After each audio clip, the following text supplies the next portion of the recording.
Nós, há aproximadamente um ano, dizemos que estamos numa verdadeira guerra, mas a guerra que nós estamos é contra o vírus, contra o Covid-19. No entanto, o governo Jair Bolsonaro, quando houve guerra, só consegue lembrar de coturno e de farda.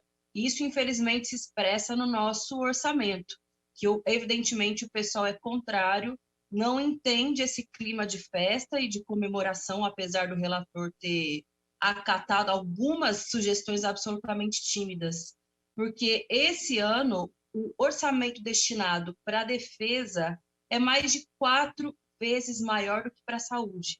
A nossa guerra é com o vírus, não existe uma guerra que justifique que as Forças Armadas tenham esse grau de suplementação do nosso orçamento, principalmente diante do escândalo recente, que significa aquela vida babadesca que muitos deles têm, regado a leite condensado e picanha, principalmente considerando que os salários dos demais servidores brasileiros, inclusive das polícias, da base dos militares, está congelado, em especial depois da aprovação da PEC 186 há 2 semanas, infelizmente, no Congresso Nacional, e ainda mais diante do fato de que eles cumprem com o papel de dar sustentação para o discurso permanentemente golpista e autoritário do governo Bolsonaro, ao mesmo tempo que não se garante recurso suficiente para a compra de respiradores, para equipamento de leitos, de UTIs e de investimento no SUS, que é o que a população brasileira espera de todos nós.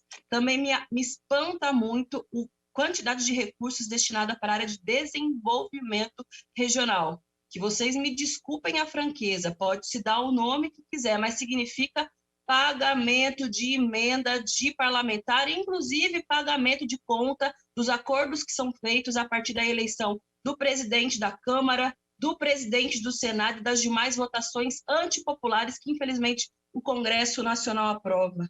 Se você somar os gastos, aliás, o investimento público que vai ter da defesa, junto com o desenvolvimento regional, dá praticamente, aliás, dá mais da metade dos investimentos que o Estado brasileiro vai fazer no ano 2021. Isso mesmo, em plena pandemia. Podem dizer, não, mas parte dessas emendas são as emendas impositivas. Sim, 1,5 bilhões. No entanto, no relatório apresentado, tem um complemento de 1,4 bilhões a mais, justamente para essas emendas extraoficiais que servem somente para deputado fazer política, para suas bases, para depois tentarem um processo de reeleição e seguirem perpetuando essa lógica de esmagamento dos direitos do povo, que só queria sobreviver nesse contexto de pandemia, ter renda e ter emprego, e é um sinal contrário que esse relatório está dando.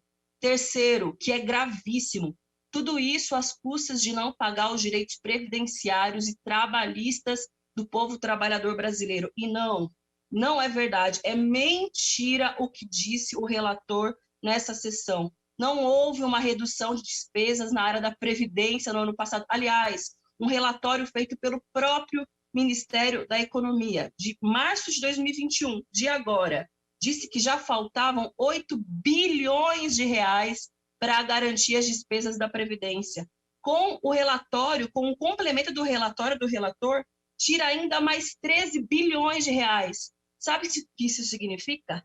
Calote na Previdência dos trabalhadores e trabalhadoras brasileiros. Eu me lembro que o Bolsonaro dizia, inclusive, que ele não iria tirar dos pobres para dar para os paupérrimos quando tiveram aquela ideia genial de retirar do abono salarial para fornecer auxílio emergencial para o povo trabalhador.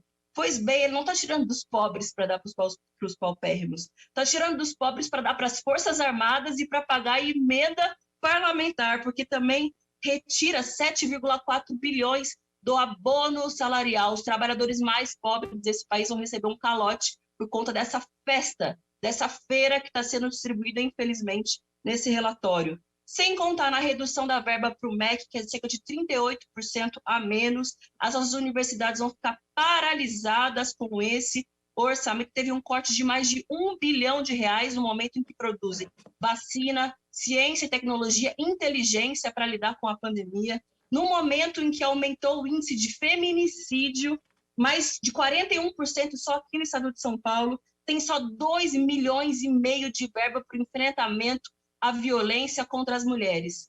Por esses e por demais motivos, senhora presidente, nós do PSOL não viemos aqui fazer um apelo para que incorpore essa ou aquela emenda. Nós viemos aqui fazer uma denúncia do absurdo que significa esse orçamento. Espero que a população brasileira esteja acompanhando. Se não tiver, nós fazemos questão de divulgar o máximo possível. Esse orçamento significa privilégio da cúpula dos militares golpistas que apoiam o presidente Bolsonaro, garantia de emenda para os parlamentares que dão base de sustentação para esse governo genocida e criminoso, retirada de direitos dos trabalhadores, da educação, do enfrentamento à violência contra a mulher, diminuição do SUS. Nós do PSOL somos contrários. Fica aqui o nosso protesto e o nosso lamento diante desse clima de festa, mediante uma brutalidade para o povo brasileiro. Obrigada.